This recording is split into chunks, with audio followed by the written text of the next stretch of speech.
So look at this lovely big Dutch braid. It's really, really full. I've pulled it out lots and lots, but look what starts to happen. It starts to get really saggy when you pull it out lots, and then during the day it's really loose and wobbly. So I'm going to show you a really cool trick to get your Dutch braid really big, but keep it super tight. Okay, so to keep this braid super duper tight, what we're going to do is we're going to get these little guys to do a lot of the work for us.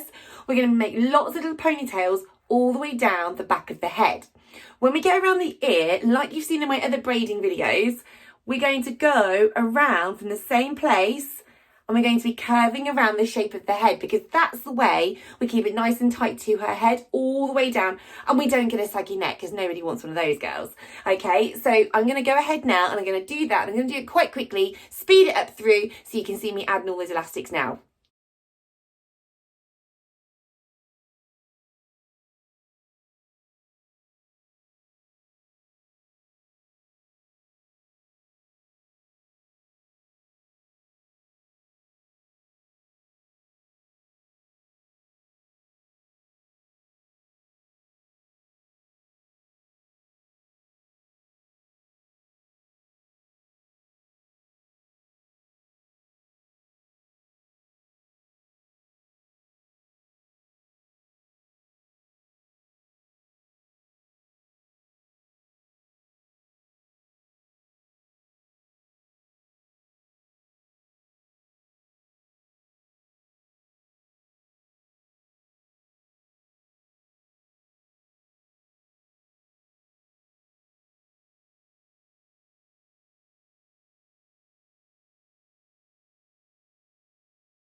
Okay, so I've done all of the sections of the hair. You can see them all coming down now. And as I was going, I was just giving them little tugs just to make them that little bit tighter. And now they're all in, we can start to do the plait. Okay, so we're going to start plaiting with this hair now. But before we do, I'm just going to try and make it so we don't see this first elastic. So I'm going to use this topsy tail. These are a couple of pounds, or even just a pound, a couple of pence really. They're not very much at all, from Amazon. I'm just going to go in the back of this ponytail so it comes out of the front. I'm going to put that little ponytail through the loop, and then I'm going to pull it forwards, like so. Okay, just pull on the edges slightly.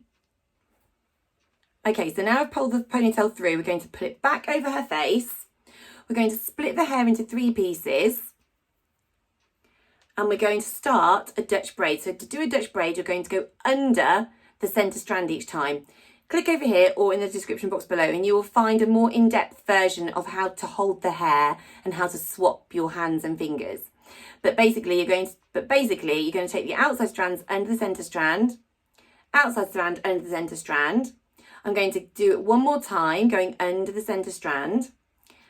And now, as I reach the next ponytail, I'm going to split that ponytail in half, and I'm going to take half of it with this outside strand, take them both under the centre strand, and then I'm going to take the remaining part of that ponytail and combine it with this outside strand here, and take the pair of them under the centre strand, like so. I'm going to do that again, going under with this outside strands, under with the outside strands, and now I've reached another little ponytail.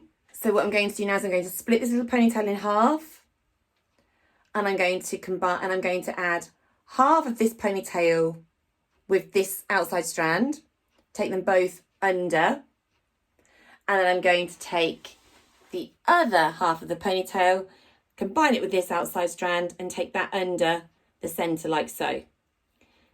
And now you can see that we're starting to get that braid. Don't worry about it being a little bit wobbly, it's absolutely fine. But at this point, I'm going to now just start to pull on these edges just a little bit, just to give it a little bit more thickness, which is what we're looking for. We want a really thick braid.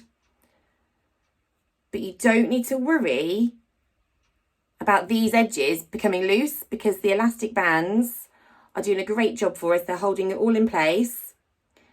But it's just easy to sort of pull on the hair as you go. So it's not wrapped around so many times, not crisscrossing, and then you can just pull the hair out a lot more easily.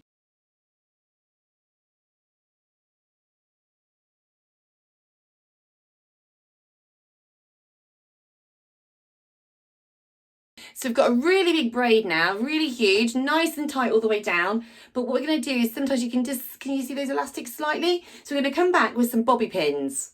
Okay, so I'm just going to take the bobby pins, and if I just get nice and close for you, I'm just going to just go from the underneath and just scoop down a little bit of hair and then just pin it in like that. So I'm just going to come from underneath, get a little bit of hair, I'm not even opening up the bobby pin, just getting a small amount of hair and then just tucking it in.